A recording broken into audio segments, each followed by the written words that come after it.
Buenos días. Hoy vamos a hablarles sobre el algoritmo de Cohen de la materia de Fundamentos de Inteligencia Artificial, conformado por Iván Felipe Merrán Vergara, Guillermo Celeal García, Camilo Desiderio Rangel Uribe, mi persona Camilo Andrés Olave Saltaré.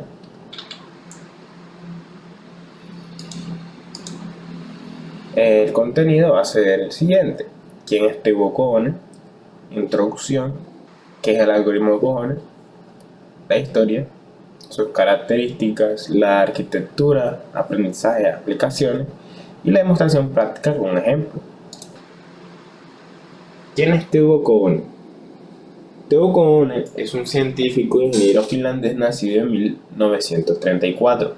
Es conocido por su trabajo en la inteligencia artificial y la creación de la red neuronal de Kohonen, también conocida como mapas autoorganizativos. La red neuronal de Kohonen es una de las técnicas de aprendizaje no supervisada utilizada para analizar y visualizar datos complejos, que ha sido aplicada en áreas como la clasificación de imágenes, el procesamiento del lenguaje natural, la minería y la bioinformática.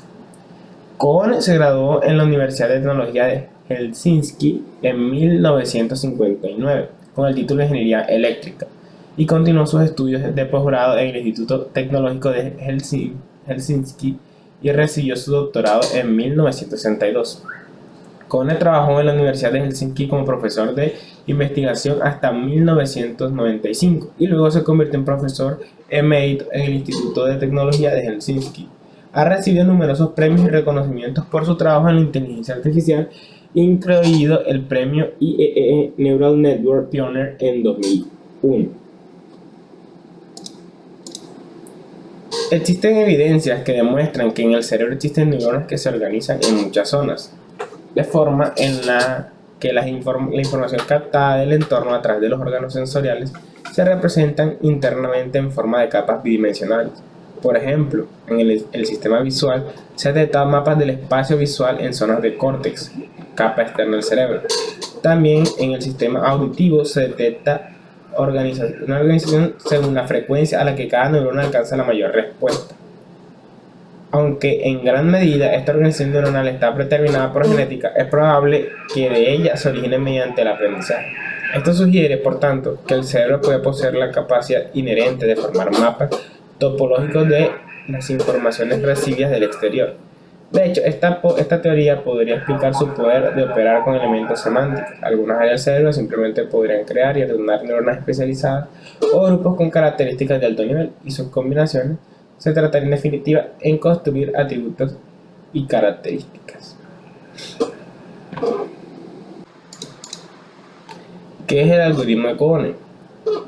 El algoritmo de Kohonen, también conocido como mapa autoorganizado o SOM, Self-Organizing Map por siglas en inglés, es un algoritmo de aprendizaje no supervisado utilizado en redes neuronales artificiales.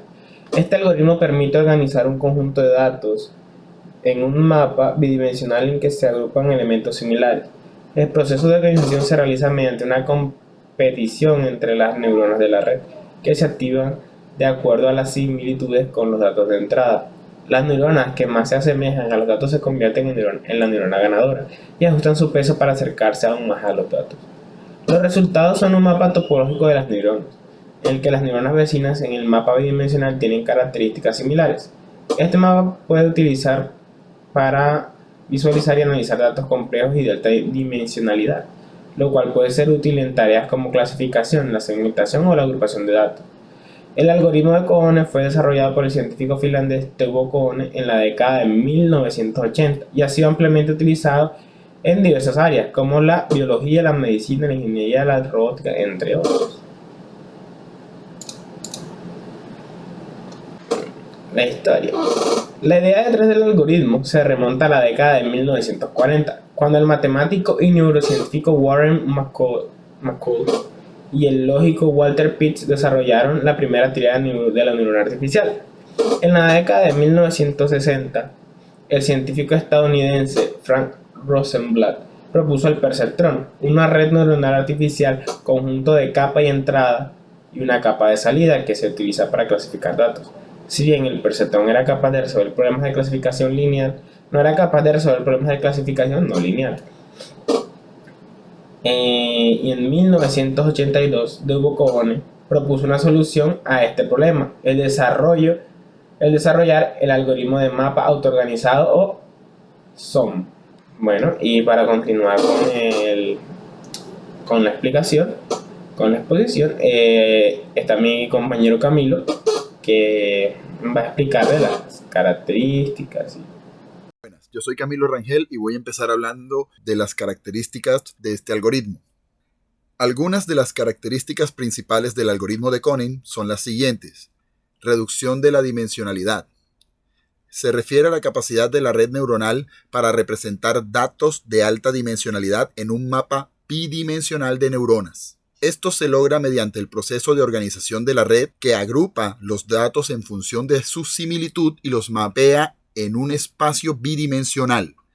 El resultado es un mapa topológico en el que las neuronas vecinas tienen características similares, lo que permite la identificación de patrones y tendencias en los datos. La reducción de la dimensionalidad puede mejorar el rendimiento y la eficiencia del análisis de datos.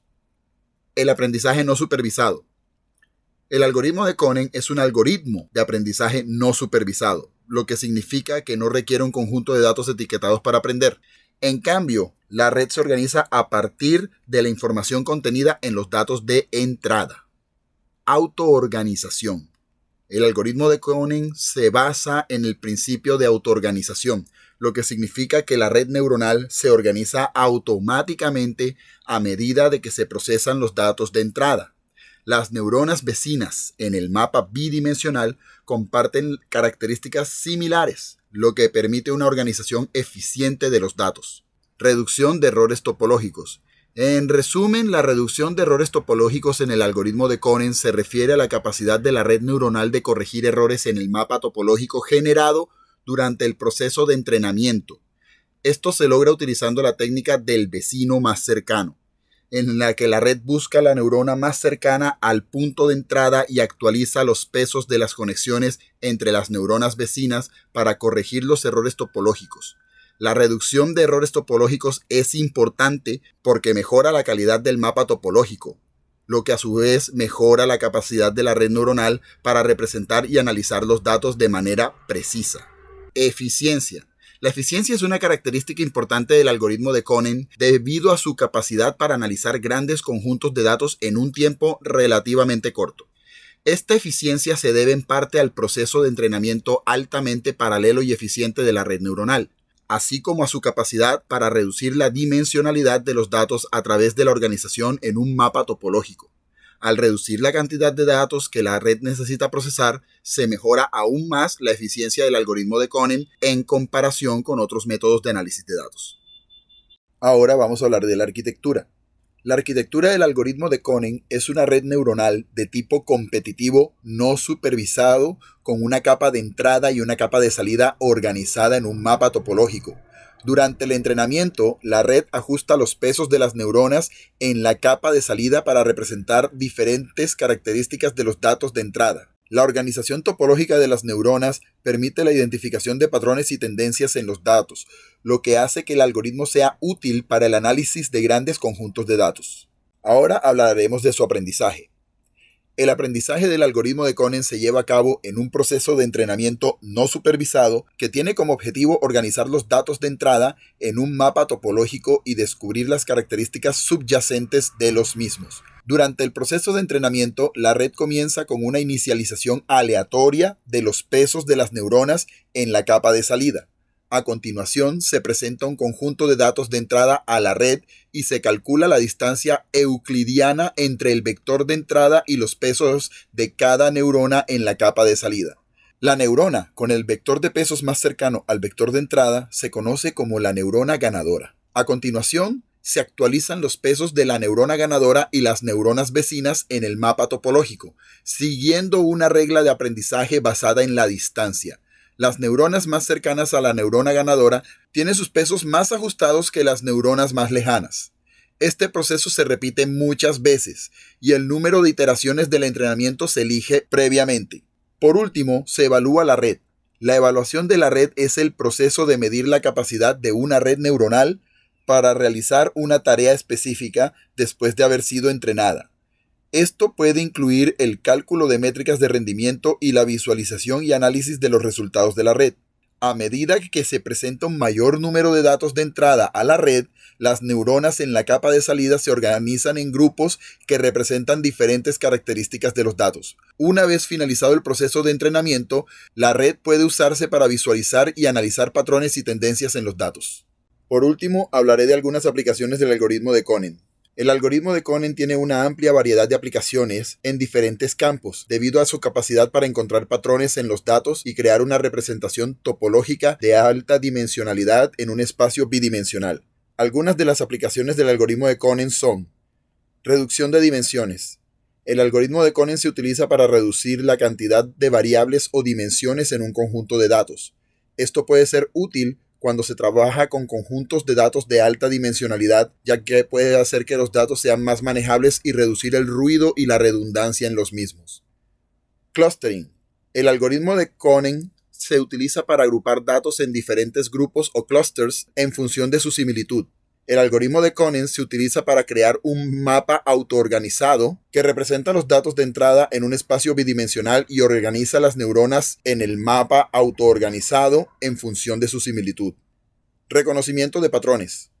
El algoritmo de Conen se utiliza para el reconocimiento de patrones, como en la clasificación de imágenes o en la detección de objetos en imágenes. Visualización de datos. El algoritmo de Conen se utiliza en la visualización de datos para representar datos de alta dimensión en un espacio bidimensional de manera que se pueda entender mejor su estructura. Análisis de secuencias. Se utiliza para analizar y clasificar secuencias de datos como secuencias de ADN, proteínas o secuencias de eventos en el tiempo. El algoritmo de Conen se puede utilizar para crear un mapa autoorganizado que represente las secuencias de datos en un espacio bidimensional. Análisis de redes neuronales. El algoritmo de Conen se utiliza para analizar y visualizar la estructura y función de redes neuronales complejas.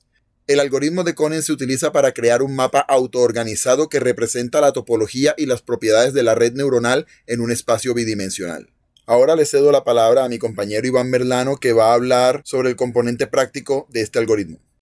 Bueno, complementando lo que presentó mi compañero Camilo Lave y mi compañero Camilo Rangel con respecto al algoritmo de Conen, voy a proceder con el componente práctico, ¿sí? La demostración práctica. Es decir, implementando el algoritmo de Conen con el lenguaje de programación Python. Entonces, vamos a ello.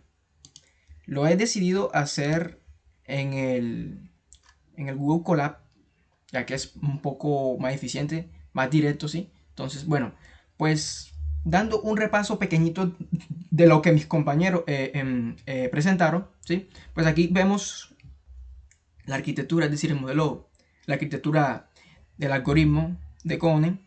Vemos que él está compuesto por una capa de entradas, ¿sí? Que están inyectados por nodos, y una capa de salida, ¿sí? Que bota directamente, es decir, de salida genera estas neuronas, ¿sí? Como salida serán el estado de cada una de las neuronas, ¿sí?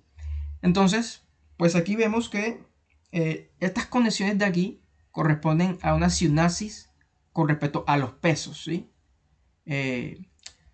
Esto ya lo hemos visto con respecto a los temas anteriores que ha explicado el profesor Nagy, que ha sido el perceptrón y también el perceptrón multicapa, ¿sí? Entonces, esta red es demasiado, como por decirlo, única, como por decirlo pues en esos términos. ¿Por qué? Porque ya que el 100%, bueno, si no el 100% o el 99% de las demás redes neuronales, esta red utiliza un aprendizaje no supervisado, ¿sí? En comparación de las demás que utiliza aprendizaje supervisado, ¿sí? Entonces, ¿a qué me refiero a aprendizaje no supervisado? Bueno, que nosotros aquí no vamos a especificar qué queremos de salida, ¿sí? Sino que el estado de cada una de estas neuronas que vemos aquí serán las salidas. Es decir, estos perceptrones serán la salida de esta red, ¿sí? Entonces vemos que son varios preceptones, dependiendo del número de preceptones que queremos que bote en la capa de salida que se conoce como mapa, ¿sí? Capa de salida se conoce como mapa de salida. Entonces, pues ahí vamos viendo y modelando. Pero ¿cómo así que se genera el estado de la neurona en la salida? Bueno, eso va dependiendo de la distancia de los datos que inyectemos en la capa de entrada, ¿sí? Dependiendo de los datos, es decir, dependiendo de la distancia, perdón, entre los datos que inyectemos, se va ubicando, es decir, se va clasificando por categorías que genera el mapa de Conen. Si nos vamos acá, un ejemplo rápido, un mapa de salida corresponde pues a esto. Vemos que hay varios colores. Pues en este caso hay 1, 2, 3, 4, 5, 6, 7, 8 colores. Es decir, corresponde a 8 categorías, ¿sí? Y cada categoría contiene datos en los cuales hemos inyectado en la capa de entradas, ¿sí? Aquí, en donde están los nodos, aquí, en la capa de entradas, eso se evalúa, se entrena en la red, ¿sí? Y de tal manera que genera un mapa de salida en la cual está categorizado y clasifica los puntos que hemos inyectado en cada área. Vemos que hay áreas que tienen mayor densidad que las otras. ¿Y por qué? Porque eso depende del número de datos que se encuentre pues, en cada área. Si esta área de azul oscuro pues tiene bastantes datos, por ende su densidad será mayor en comparación de pues ejemplo, esta área amarilla que es muy, muy pequeño, es posible que haya muy pocos datos y por ende la densidad de esa área sea menor, ¿sí? Entonces, pues, un momentico. Bueno, ahora sí. Perdón. Bueno, entonces, vemos un ejemplo claro. Hacemos referencia aquí a los mapas de Cone implementado en el Congreso de los Estados Unidos, ¿sí? Cuando hay votaciones entre los republicanos y los demócratas, cuando hacen pues, votaciones por las leyes y cosas así, se modelan por mediante los mapas autoorganizados que son los de Cone. Y vemos que pues aquí hay como 3 áreas, dependiendo de las votaciones se van clasificando por categoría, ¿sí? Es un ejemplo muy claro, ¿sí? En el Senado de los Estados Unidos, el mapa de Cone. Entonces, si nos vamos acá a la implementación práctica en Python, nos damos cuenta que aquí yo he importado varias librerías, ¿sí? Como la librería de NumPy, la librería random para generar datos aleatorios, la librería Matplotlib que sirve para generar gráficos en Python, es muy famosa. La librería esta que se llama TKDM. ¿Para qué sirve esta librería? Sirve, bueno, es mucho más como de cuestión de estética, ¿ya? ¿Por qué? ¿Y por qué? Porque cuando estemos ejecutando el script, si se fijan, hay una barra, ¿sí? Hay una barra que corresponde a lo progresivo. Entonces, esta barra se obtiene gracias a esta librería. Entonces, es como mucho más de estética, es muy famosa, muy buena. Bueno, estas son funciones que contienen esta librería de Matplotlib. Bueno, aquí tenemos la clase son, es decir, es la clase que corresponde al mapa de Cone, ¿sí? Que se conoce como son o como Cone. Vemos que hemos implementado varios métodos importantes que hace referencia al cálculo de las distancias, a las ecuaciones que se implementan para poder entrenar bien la red y clasifique de forma bien por categoría los datos que se inyectan en la capa de entrada, ¿sí? Para que veamos en el mapa de salida su comportamiento. Entonces vemos que tenemos varias funciones. Los nodos, las capas, las funciones lambda, los los radiales, la rata de aprendizaje, o sea, es decir, cómo aprende con respecto a la rata de aprendizaje, ¿sí? Los nodos de influencia, actualización de los pesos, ¿sí? Esta función GenerateSum hace referencia a cuando ya estemos entrenando la red de Connem, ¿sí? Vemos que aquí tenemos varios datos de parámetros, o sea, varios parámetros en la función, como lo que serían las capas de entrada, XY, ¿sí? Las capas, bueno, no las capas de entrada, perdón. Esto hace referencia más que todo al número de neuronas que quiero que salgan en el mapa de salida, ¿sí? Si yo quiero 500 neuronas en X y 500, o sea, y 500 en Y, pues yo puedo colocar 500 y 500, ¿sí? Entonces serán 500 por 500 neuronas en el mapa de salida. Bueno, pues aquí tenemos más propiedades, lo que corresponde al radius, es decir, la vecindad que hay entre cada categoría en el mapa de salida, el número de iteraciones y la rata de aprendizaje. Bueno, ya todo aquí es el proceso de las iteraciones y cuando se va entrenando la red neuronal de Connem. Bueno, esta función evalúe, ¿para qué sirve? Básicamente esta función evalúe sirve para evaluar los datos que se visualizan en el mapa entrenado, ¿sí? Los datos que han sido entrenados en el mapa se evalúan aquí, ¿sí? Entonces es muy clave estas funciones para poder implementar correctamente el algoritmo de Connem. Bueno, una vez ya codificado, ¿sí? En una clase, las funciones correspondientes al algoritmo, ¿sí? En la clase son, usando, bueno, gracias a estas librerías, aquí aparte he agregado ya la parte en donde yo instancio aquí la clase son, se la agrego, se la asigno, ¿sí? A una variable que se llama SonMaker, y por mediante de esta variable voy llamando pues a los métodos que hay en esa clase son. Entonces aquí, como primero, yo he generado datos, ¿sí? Como se dan cuenta, he creado una variable que se llama trainData usando NumPy. He generado datos para ver cómo se comporta eso en el mapa de salida, es decir, cuántas categorías, cuántas áreas genera el algoritmo, ¿sí? Entonces ven que aquí yo usé 3 datos de entrada. Si se dan cuenta, si los contamos, x1, x2 y x3. Si los contamos por índices, x0, x1 y x2. Bueno, entonces si se dan cuenta, yo he manejado aquí unos patrones distintos. Es decir, aquí tengo 0,0,1. Aquí tengo 0,1,0. Es decir, el 1 lo tengo aquí de primero, pero acá el 1 lo tengo en la mitad. Y por ende, estos dos son diferentes, ¿sí? Entonces, esto hace referencia a una categoría, esta a otra categoría, a esto también porque el 1 está aquí de tercero, esto también porque los 3 son 1, esto también porque los 3 son 0, este también, ¿sí? Entonces, aquí llevamos ¿cuántas categorías? 1, 2, 3, 4, 5, 6 y 7 categorías, ¿sí? Si nos damos cuenta,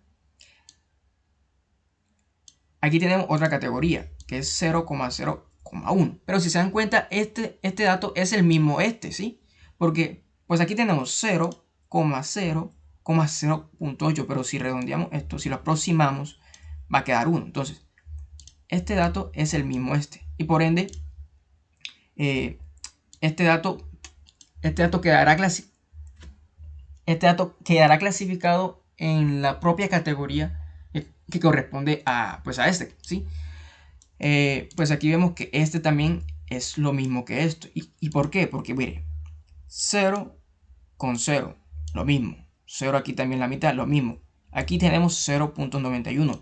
Obviamente matemáticamente, si aproximamos eso, se aproxima a 1. Y por ende quedaría a este mismo patrón, ¿sí? Entonces, igual sucede con igual con este. Entonces, si contamos esos 1, 2, 3, 4, 5. Es decir, 5 datos estarán en una misma categoría. Vamos a ver qué tan cierto es eso cuando estemos compilando el algoritmo, ¿sí? Y las demás categorías solamente tendrán un solo dato, ¿sí? Ya que no hay otros datos que se parezcan a esto o que se aproximen a eso, ¿sí? Entonces, estos son los datos que he generado. Pues aquí yo instancio la clase, como he dicho anteriormente. Aquí yo entreno la red llamando llamando la función, la función GenerateSum, que es la que yo he implementado pues acá arriba, y le paso los parámetros que he implementado, pues como sería el número de neuronas que quiero que salgan en el mapa de salida. Pues en este caso son 500 por 500 neuronas, ¿sí? 500 por 500. Aquí he asignado un radio de 200 que corresponde a la vecindad que hay entre las categorías, ¿sí? Y el número de iteraciones 100. Bueno, y la rata de aprendizaje, que son 0,1, 0.1, ¿sí? Entonces, bueno, le he pasado estos parámetros a esta función. Aquí yo estoy evaluando los datos en el mapa entrenado, ¿sí? Llamo a la función .evaluate, la que tenemos acá abajo, la que comenté anteriormente, y le paso estos parámetros, ¿sí? Le paso los datos que he inyectado en la capa de entrada con los nodos, ¿sí? Y le paso la red entrenada como parámetros, ¿sí? Entonces, y bueno, y también le paso la intenciación de la clase. Aquí simplemente grafico, vemos cómo se comporta el mapa de salida con los colores que hace correspondencia a las categorías, ¿sí? Y los datos que se ha clasificado. Entonces, aquí simplemente usando la librería Matplotlib, ¿sí? Lo voy graficando. Entonces, si ejecutamos esto, vamos a ejecutarlo.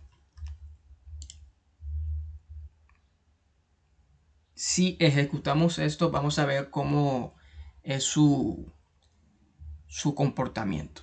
Entonces, esperemos que se ejecute esto. Ha terminado de compilar el algoritmo, ¿sí? Y bueno, pues aquí vemos que va contando el número de iteraciones. Es decir, mire, iteración 1 de 100, ya que yo, o sea, es decir, yo le asigné 100 porque yo puse 100 como parámetro pues en la función de GenerateSum, ¿sí? 100 iteraciones. Entonces él me va a iterar hasta 100, va a ir contándolo. 9 de 100, 11 de 100, 15 de 100, 17 de 100 y así sucesivamente, hasta llegar a 100 de 100, ¿sí? Entonces pues aquí vemos que ya es 100 de 100, ¿sí? Entonces ya después él empieza ese proceso en la cual se va generando el mapa de salida, es decir, la gráfica usando Matplotlib, ¿sí? En todo este proceso, él lo que está haciendo es, de primero, va creando el entrenamiento, segundo, va ajustando los pesos, ¿sí? Y de tercero, se va organizando, va organizando los datos, ¿sí? Entonces son tres puntos pues muy claves. Entonces, él aquí bota esta gráfica. Es decir, esto corresponde al mapa de salida, ¿sí? Vemos que hay cuántas áreas. A ver, 1, 2, 3, 4, 5, 6. Y complementando unos colores internos 7. Entonces, hay 7 capas. Hay 7 áreas. Es que digo, 7 categorías, ¿sí? Entonces, la categoría verde, la categoría negra. 1, 2, 3, 4, 5, 6, 7. 7 categorías, 7 áreas. Vemos que cada categoría tiene una densidad. La densidad de esta categoría verde es muy baja. También con la negra, con la amarilla más o menos, con la rosada y con la blanca, ¿sí? Vemos que la categoría que tiene mayor densidad es la azul. ¿Por qué? Porque cuando nosotros inyectamos los datos en la capa de entrada, es decir, aquí yo inyecté esos datos. Recuerden que yo hice referencia a que 5 datos corresponden a una misma categoría. Y íbamos a ver qué tan cierto era eso.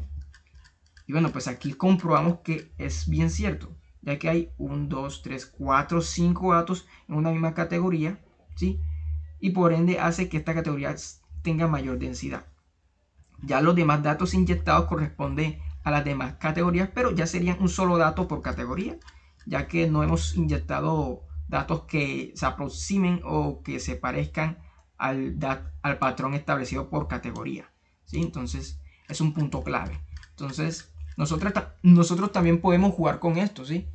Pues a lo mejor exageré con con 500 por 500 neuronas en la capa de salida, pues a lo mejor exageré con eso, pero también en sí podemos hacer esto, bajarle el número de neuronas, el número de perceptrones en la capa de salida. Vamos a ponerle que queremos 100 datos, 100 perceptrones, que digo, 100 por 50, ¿sí? No siempre tiene que ser cuadrado, ¿sí? 100 por 50. Vamos a establecer, bueno, sí, 100 por 50 ya. Vamos a ejecutar esto de nuevo. Vamos a esperar que se ejecute.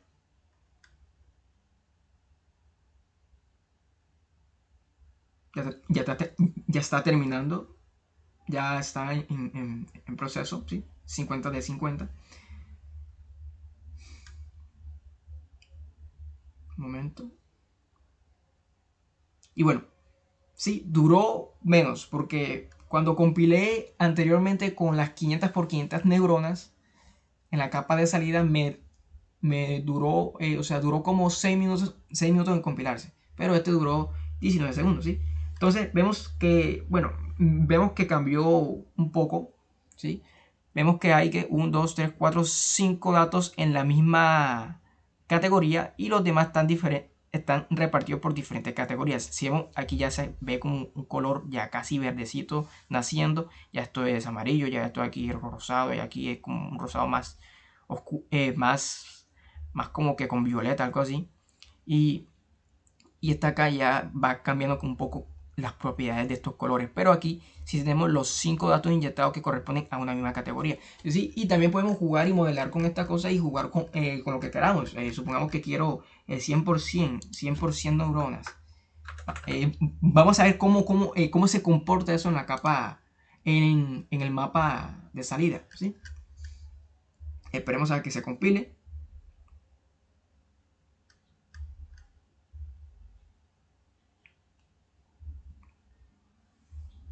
Sí, 100 de 100, ya está terminando, esperemos. Listo, ya demoró. Demoró muy poco, ¿sí? 19 segundos. Bueno, pues aquí vemos que hay 5 datos en una misma categoría. La categoría azul, por ende, es la categoría con mayor densidad, ¿sí? Ya que cuando nosotros inyectamos los datos, aquí en la capa de entradas, él hace una evaluación con respecto a la distancia entre los datos inyectados y los va clasificando por categoría aquí en el mapa de salida.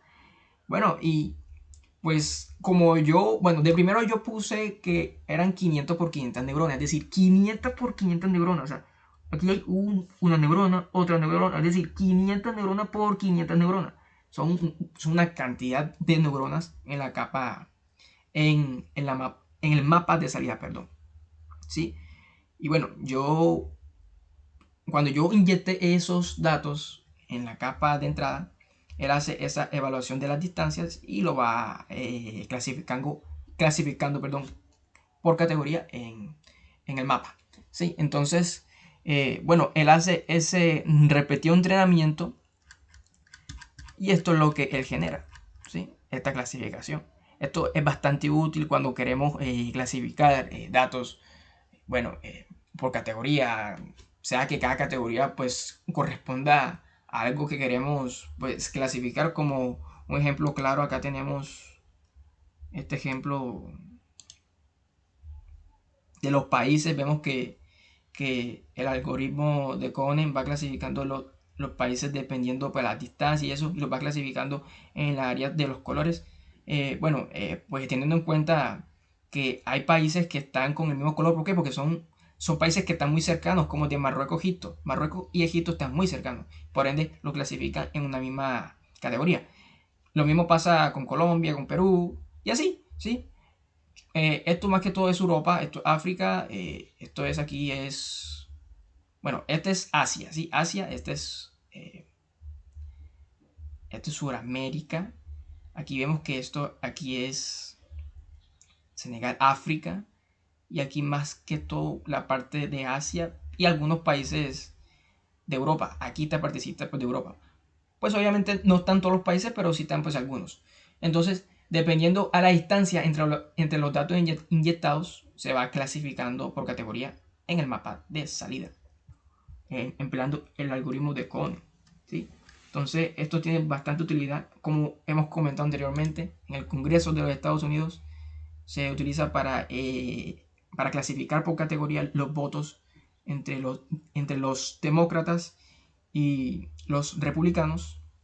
Entonces es muy útil y bien clave en el campo de la inteligencia artificial. Y bueno, pues esto ha sido todo. Muchas gracias por la atención. Y bueno, muy excelente tema y bastante bien complementado. Pues así conociendo también la arquitectura, su historia, para qué sirve, sus aplicaciones, ¿sí? Y también cómo se implementa usando un lenguaje de programación como los Python. Entonces, muchas gracias por la atención y esto ha sido todo. Gracias.